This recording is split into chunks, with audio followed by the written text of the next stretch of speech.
Bismillahirrahmanirrahim. Assalamualaikum warahmatullahi wabarakatuh. Selamat pagi anak-anak. Apa kabar? Kalian sehat ya? Ibu harapkan kalian sehat selalu. Dan alhamdulillah insya Allah kita diberi kesehatan. Sehingga kali ini kita bisa melakukan aktivitas pembelajaran dalam kondisi kita sekarang ada dalam situasi pandemi ini COVID-19, tetapi alhamdulillah kita bisa melakukan aktivitas ini. Saya selaku guru bahasa Indonesia kelas 9, mungkin kalian ada yang belum paham sekali dengan saya karena di kelas 9 ini kalian baru dengan saya, kelas 7-8 saya belum mengajar kalian. Saya nama Triwayuni yang sering dipanggil dengan Bu Nini. Nah, pelajaran yang akan saya sampaikan adalah pelajaran bahasa Indonesia. Bahasa Indonesia memegang peranan penting, maka mari kita selalu aktif dalam pembelajaran ini. Nah, kali ini Bu Nini akan menyampaikan pembelajaran berkaitan dengan cerita pendek, menulis cerita pendek. Apa itu cerita pendek? Bagaimana harus menulisnya dan sebagainya? Ini mudah, anak-anak, mudah. Ya, jadi kalian jangan wah menulis takut sulit, tidak, semuanya adalah mudah. Yang terpenting kalian sekarang adalah niat, kemudian ada keinginan untuk mampu untuk melaksanakan itu. Insya Allah jadi mudah karena di samping ada niat, kemauan, semangat yang tinggi, kita juga sudah dibantu dengan berbagai buku, berbagai ini saya sudah buatkan PowerPoint tambah penjelasan. Penjelasan di sini tidak akan panjang lebar karena kita sudah dibantu dengan yang lain dan materi cerita pendek adalah bukan materi yang baru. Baik anak-anak, nanti kalian bisa buka buku tentang cerita pendek di buku paket. Buku paket halaman 53 sampai 85. 53 sampai 85. Kemudian di buku Marbi Mahir Berbahasa Indonesia untuk kelas 9 ada di halaman 65 sampai 98. Di sana sudah jelas diterangkan tentang bagaimana dan apa cerita pendek. Anak-anak, langsung saja kita kepada materi yang sudah ada di dalam tayangan. Mari kita lihat tayangan di sini. Nah, selamat bergabung dalam pembelajaran bahasa Indonesia untuk menulis cerita pendek. Nah, ini bagaimana dan apa kita lihat. Kompetensi yang sudah ada di situ sudah saya tuangkan, sudah saya tuliskan, nanti kalian bisa baca sendiri. Kemudian apa KD yang harus dipelajari adalah KD 4.6 tentang mengungkapkan pengalaman dan gagasan dalam bentuk cerita pendek dengan memperhatikan struktur teks dan kebahasaan. Nah, ini nanti struktur teksnya apa, kebahasaannya apa sudah ada di bagian berikut. Ya, mari kita langsung pada berikut. Tujuan kita melakukan kegiatan harus ada tujuannya. Kalau kita berbuat sesuatu, melakukan sesuatu tidak ada tujuannya, ini kegiatan kita tidak akan bisa maksimal, tidak akan sesuai dengan apa yang menjadi program-program atau rencana kita dalam kegiatan tersebut. Jadi tujuan itu penting. Tujuannya ada membaca, ya. Dengan membaca cerpen nanti kita mampu menyusun kerangka cerita pendek berdasarkan pengalaman gagasan yang diperoleh dari berbagai macam, bisa diperoleh dari gambar peristiwa dan seterusnya. Saya mengambil cerita, membuat cerita berdasarkan gambar. Kalian bisa juga berdasarkan gambar. Sesuai nanti setelah menyusun kerangkanya itu baru nulis cerita pendeknya, harus memperhatikan ini struktur cerpen dan kebahasaannya. Seperti apa? Kita lanjut. Manfaat membaca cerpen ini. Jadi kita jangan sampai melakukan sesuatu kok tidak bermanfaat. Melakukan sesuatu kegiatan, ya kita harus ada niat yang saya lakukan harus bermanfaat. Manfaatnya ini menambah pengalaman batin, mendapatkan hiburan dan pengalaman batin dari apa yang kita baca. kemudian menambah kedewasaan diri dalam berpikir dan bertindak. Yang keempat, bisa mengembangkan daya imajinasi. Yang berikutnya ini sering iseng-iseng saja. Ini kok slow, ini kok tidak ada waktu, tidak ada kegiatan. Kemudian iseng untuk mengisi waktu luang. Nah, meskipun hanya mengisi waktu luang, insya Allah nanti tetap ada manfaatnya. Ya, lanjut. Nah, kita nanti akan setelah membaca, kemudian kita fokusnya menulis. Maka menulis pun harus ada tujuannya apa ini. Nah, tujuannya nanti bisa dibaca sendiri ya. Dibaca sendiri nanti sudah saya tayangkan. Dan di buku paket pun sudah ada tujuannya apa. Di buku Marbi sudah tertulis, sehingga ini hanya sekilas saja saya sampaikan. Nanti kalian saya arahkan untuk tetap membaca buku paket dan buku-buku yang lain yang ada. Baik itu buku dari kelas 7 maupun 8, silakan. Bahkan kalian bisa membuka internet, di sana lengkap mengenai cerita pendek dengan segala sesuatunya, dengan berbagai contoh. Maka ini nanti dibaca sendiri, tujuan membaca saja. Unsur ini sangat penting dalam sebuah cerita apapun. Nah, di sini cerita pendek. Ya, ada unsur-unsur yang disebut unsur pembangun karya sastra. Apa itu? Tertulis ada 6.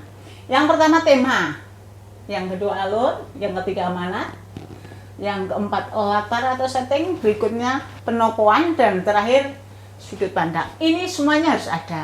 Apa itu pengertiannya? Di sini kelas 9 tentu tidak akan saya terangkan, tidak akan saya uraikan satu persatu. Kalian sudah hampir hafal ini. Hampir hafal, hampir sudah memahami semua. Nah, kalau yang lupa, karena kita mungkin kemarin libur panjang, lupa, kita tinggal buka lagi, nanti pelajari lagi, karena ini sudah pelajaran di kelas-kelas sebelumnya. Jadi ini saya tidak akan menceritakan semuanya. Hanya kita tahu harus ada dari unsur 6. Kalau 6 unsur ini ada 1 atau 2 yang tidak muncul dalam sebuah cerita, ceritanya tidak akan bagus. Contoh, cerita tidak ada temanya. Lah itu apa yang dibicarakan? Kesana kemari, putar-putar, tidak ada inti yang dibicarakan, karena tema itu kan intinya ya. Ya, oke. Sekarang untuk struktur cerita pendek. Nah, di kelas 7, kelas 8 sudah mempelajari jenis-jenis teks ya, jenis-jenis teks. Di antaranya adalah teks cerita pendek yang masing-masing teks strukturnya tidak sama, strukturnya berbeda-beda. Nah, kita sekarang akan mempelajari tentang cerita pendek. Jadi kita fokus pada struktur cerita pendek. Ada berapa? Ada 4. Yang pertama adalah orientasi. Apa orientasi?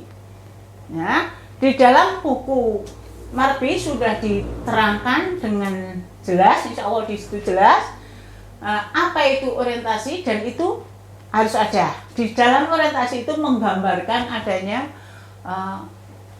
menggambarkan pelaku, kemudian menggambarkan latar atau setting. Misalnya tempatnya di mana, latar ada berapa, masih ingat? Ya, latar kan ada 3. Yaitu latar waktu, latar tempat, dan latar suasana. Nah, itu biasanya digambarkan di sini. Tapi tidak semua harus 3-3-nya, mungkin ada 2 latar saja yang digambarkan. Nah, tapi di situ masuk pada orientasi, kemudian pelakunya digambarkan. Misalnya pelaku si A, ini wataknya begini, wataknya begitu. Itu ada di yang 1, yaitu orientasi. Kemudian setelah orientasi, bagian berikutnya, orientasi ini biasanya ada dalam berapa paragraf. Ini biasanya ada dalam 1 paragraf, tapi tidak akan lebih dari 2, mungkin 1 atau 2. Kebanyakan ada di 1 paragraf. Kemudian yang komplikasi ini yang merupakan bagian nanti apa atau bagaimana cerita pendek itu ada di komplikasi. Permasalahan. Nah, ini nanti kalau sudah pada permasalahan dan sebagainya, ini kemudian nanti kita melihat ada alur. Nah, dari perkenalan, penampilan masalah, ada klimaks, ada penurunan klimaks, ada sampai penyelesaian. Ini pada komplikasi ini kita nanti tidak hanya 1 atau 2 paragraf, biasanya akan lebih banyak, lebih lengkap, karena dalam cerita ini nanti merupakan inti yang akan kita ambil bagaimana cerita itu ada di sini. Nah, kemudian yang ketiga adalah evaluasi tentang bagaimana dalam cerita itu. Nah, ini nanti juga tidak kalah pentingnya dievaluasi bagaimana cerita itu, bagaimana perjalanan tokoh-tokoh di dalam cerita itu. Dan yang terakhir, resolusi ini ya menuju ending, menuju penyelesaian masalah itu bagaimana. Ini yang harus kalian perhatikan di dalam menulis cerita pendek. Ya, saya selalu pakai buku ini, pakai juga, tapi buku Marby ini sangat mendukung, bagus sekali penjelasannya, maka silakan. Dan jangan kalian sungkan buka di YouTube atau di Google, di sana banyak sekali penjelasan-penjelasan tentang ini. Maka akan lebih jelas kalau kalian sering membaca, sering mencari materi dari sumber lain. Itu nanti kita akan membuat itu.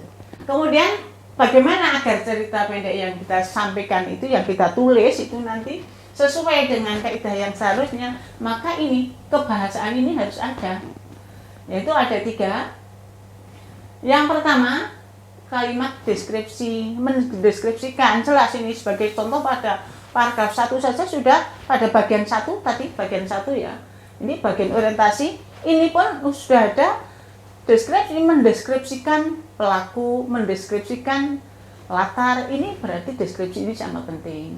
Kemudian yang kedua, kalimat atau kata-kata yang ekspresif, mengungkapkan sesuatu, mengekspresikan sesuatu. Nah, karena cerita pendek itu kan isinya yang diceritakan kan kehidupan seseorang yang ada pada suatu waktu, tidak selama hidup ya. Jadi bedanya dengan novel di situ. Kalau novel yang diceritakan semuanya seumur hidup. Nah, tapi kalau di novel hanya satu saja, satu kejadian, satu peristiwa yang dialami dalam kehidupan itu. Sehingga seperti apa toh? Kita kan kaitannya ada dengan perasaan dan sebagainya.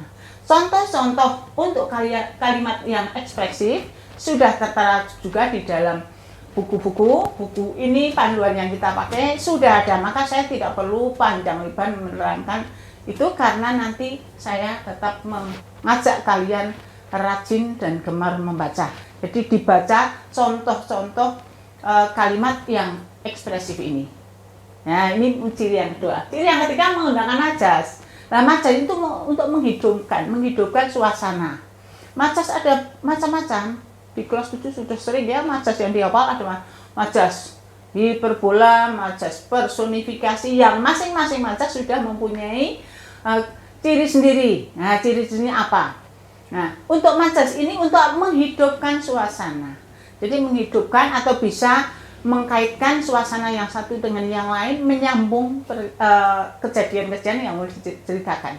Lanjutnya, setelah kalian nanti buat atau mencoba menulis cerita pendek, tentu akan dinilai. Nah, di dalam penilaian itu apa kemudian seenak sendiri ya? Tentu tidak. Di sini penilaiannya ada 2 macam. Penilaian pengetahuan bagaimana sudah paham belum. Kemudian yang satu adalah penilaian tentang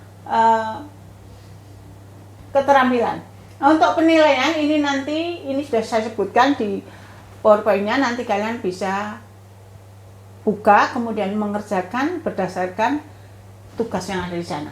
Ini nanti kalian akan menulis itu, kemudian keterampilan tadi, penilaian pengetahuan dan penilaian keterampilan. Nah, untuk penilaian ini semua juga ada aturannya. Untuk penilaian keterampilan ini bisa diperhatikan, ada ini.